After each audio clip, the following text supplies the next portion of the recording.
Bruce Toussaint. Europe 1 matin. L'actualité internationale avec Alexandre Adler. Bonjour Alexandre. Bonjour Bruce. La crise iranienne s'aggrave. On parle de plus en plus d'une intervention militaire d'Israël.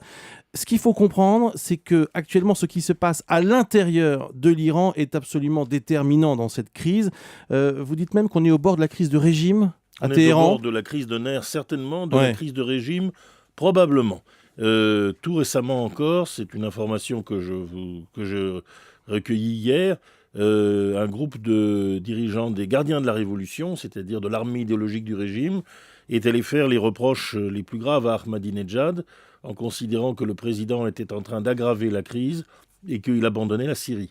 Et en somme, le débat à l'heure actuelle à Téhéran a atteint un niveau presque insupportable entre deux centres de pouvoir, le guide de la Révolution, Khamenei et ses amis, et le Parlement d'un côté, le président de l'autre. Il y aurait une vraie opposition en ce moment en Iran ? Mais non, ce sont les deux groupes qui se sont mis d'accord pour empêcher la véritable opposition qui est largement majoritaire dans l'opinion, c'est-à-dire la Révolution verte, de bénéficier des élections démocratiques. Mais aujourd'hui, rien ne va plus entre les deux groupes, et ce sont des orientations de stratégie fondamentales qui sont posées, c'est-à-dire que l'un des groupes, Ahmadinejad, est prêt à abandonner la Syrie à son triste sort, espérant soulever les masses arabes et l'ensemble de l'opinion au Moyen-Orient en faveur du programme nucléaire iranien.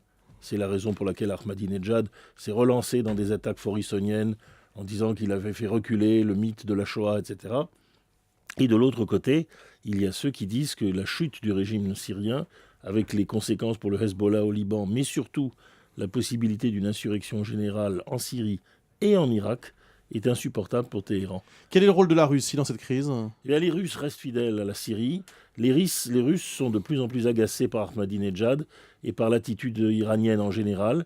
Et ils viennent de faire une nouvelle volte-face en déclarant que les préparatifs nucléaires de l'Iran les gênent et les inquiètent, alors que jusqu'ici, ils avaient refusé les sanctions après les avoir acceptées. Donc ce ballet montre la très grande tension, les très grandes incertitudes.